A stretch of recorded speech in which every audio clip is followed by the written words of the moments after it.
ఏం చెప్తారు అసెంబ్లీలో ఇటు హరీష్ రావు గారు మహిళలు 1 కోటి మంది మహిళలను కోటీశ్వరులను చేస్తారని ప్రభుత్వం ఫెయిల్ అయిందని మాట్లాడుతున్నాడు. ఎవరు అంటే ఈ రోజు హరీష్ రావు గారు కావచ్చు, ఇంకొకరు మాట్లాడవచ్చు. ఎన్ని మాట్లాడినా వాళ్ళు ప్రతిపక్షంలో కూర్చొని మాట్లాడుతుంది తప్పించి ప్రజల్లో ఏం జరుగుతుంది, వాస్తవాలు ఏంది అనేది ప్రజలందరూ గ్రహిస్తున్నారు. మా మహిళలు ప్రత్యేకంగా గ్రహిస్తున్నారు. ఎన్నడూ లేని విధంగా ఈ రోజు మహిళలకు ఒక స్థానం కల్పిస్తుందంటే అది ఆబ్వియస్లీ కాంగ్రెస్ పార్టీ. ఈ రోజు మేము అనుభవిస్తున్నాం కదా మా మహిళలు. సరే నేను ఈ రోజు నాకే పదవి లేదని మాట్లాడవచ్చు, కానీ నా తోటి మహిళలందరూ కూడా అనుభవిస్తున్నారు.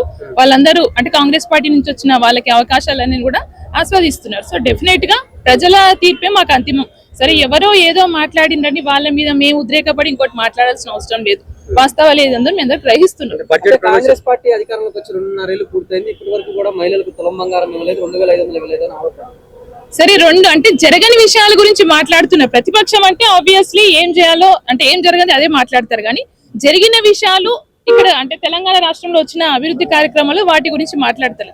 ప్రతిపక్షం అంటే చేయాల్సిన పని ఏంటి, ఏం చేస్తలేమో, ఇంకా ఏ విధంగా అభివృద్ధి చేస్తే బాగుంటది, సలహాలు ఇస్తే బాగుంటది తప్పించి ఎంతసేపు అధికార పార్టీ మీద బురద జల్లాలని తప్పించి ఇంకో ఆలోచన లేదు. సో అలాంటి వాళ్ళ గురించి మేము ఎక్కువ మాట్లాడి మా పార్టీని మా పార్టీ గౌరవాన్ని పార్టీ పెద్దల గౌరవాన్ని తగ్గించుకోదలుచుకోలేదు. సో మా పని తెలంగాణ రాష్ట్రంలో వెనుకబడ్డ జాతులకి, తక్కువ కులంలో ఉన్న వాళ్ళకి, తక్కువ స్థాయిలో అంటే ఆర్థికంగా వెనుకబడ్డ వాళ్ళని ముందుకు తీసుకురావాలి, వాళ్ళకి ఒక న్యాయం చేయాలనే ఆలోచన రాహుల్ గాంధీ గారిది.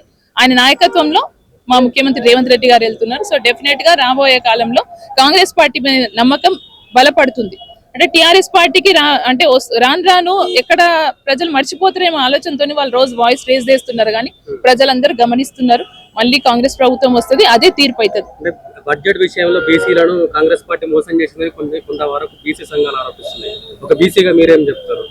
సరే ఇప్పుడు ఉన్న బడ్జెట్ అంటే తెలంగాణ రాష్ట్రం ఆల్రెడీ లో బడ్జెట్ లో ఉన్న సంగతి తెలుసు. అప్పులు చేసిపోయిన సంగతి ఇక రోజు చెప్పి నోర్లు అరిగిపోతున్నాయి తప్పించి ఆ పరిస్థితులు తెలుసు. సో బీసీలకి ఏ విధంగా న్యాయం చేయాలన్నది ఆల్రెడీ ప్రభుత్వం ఆలోచనలో ఉంది. సో డెఫినెట్ గా సరే ఈ రోజు కొంత తక్కువ బడ్జెట్ వచ్చిండొచ్చు, కానీ రాబోయే కాలంలో బీసీలకు ఏ విధంగా న్యాయాలని ఆల్రెడీ ప్లానింగ్ లో ఉన్నారు. సో డెఫినెట్ గా న్యాయం జరుగుతుంది. బడ్జెట్ ఫేకెస్ట్ అని కవిత అయితే ఆరోపిస్తుంది. సరే ఎవరో ఏమన్నారు ఫేకెస్ట్ అంటే, ఇదివరకు ప్రభుత్వాలు చెప్పింది వాళ్ళ బడ్జెట్ ఏం రిలీజ్ చేసిండ్రో అదే అందరం చూసినాం కదా. ఈ రోజు కాంగ్రెస్ ప్రభుత్వం చేస్తుంటే ఇది ఫేక్ అంటే మరి వాళ్ళు చేసింది ఏంటనేది మనం చూసినాం కదా. సో సమాజంకి అది అవసరం లేదు. సమాజంకి వాళ్ళు మేలు ఎవరు చేస్తారు అన్నదే చూస్తారు. సో ఇవన్నీ సోషల్ మీడియా కోసం చేసే న్యూస్ కావచ్చు, వాళ్ళు రేజ్ చేసే వాయిస్ కావచ్చు, ఇవన్నీ పనికొచ్చే విషయాలు. తెలంగాణ ప్రభుత్వానికి సంబంధించి తెలంగాణ ప్రజలకు సంబంధించి కాంగ్రెస్ ప్రభుత్వం తరఫున ఏం చెప్పుకోవచ్చు?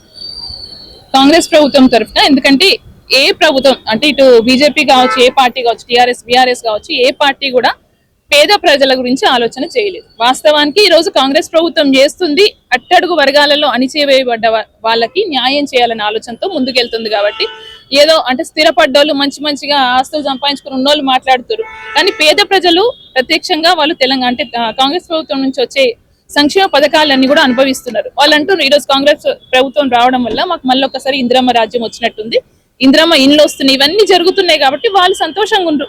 మా కాంగ్రెస్ పార్టీకి కావాల్సింది పేద ప్రజలకు న్యాయం చేయడం. సో అది జరుగుతుంది. పార్టీ ఫిరాయించిన మీ ఎమ్మెల్యే మీద సరిత గారు కొంచెం ఇబ్బందులు ఎదుర్కొంటున్నారని వ్యాఖ్యలు వస్తున్నాయి. ఆబ్వియస్లీ మన ప్రతిపక్షం మన పక్కన వచ్చి కూర్చున్నప్పుడు ఎవరైనా, నేనే కాదు నేనైనా మీరైనా ఎవరైనా ఇబ్బందులు పాలవుతారు. కానీ మా నమ్మకం రేవంత్ అన్న మీద ఉంది. రేవంత్ అన్న మాకు న్యాయం చేస్తాడు, ఏ విధంగా ముందుకు తీసుకెళ్తాడు. సో ఆ నమ్మకంతో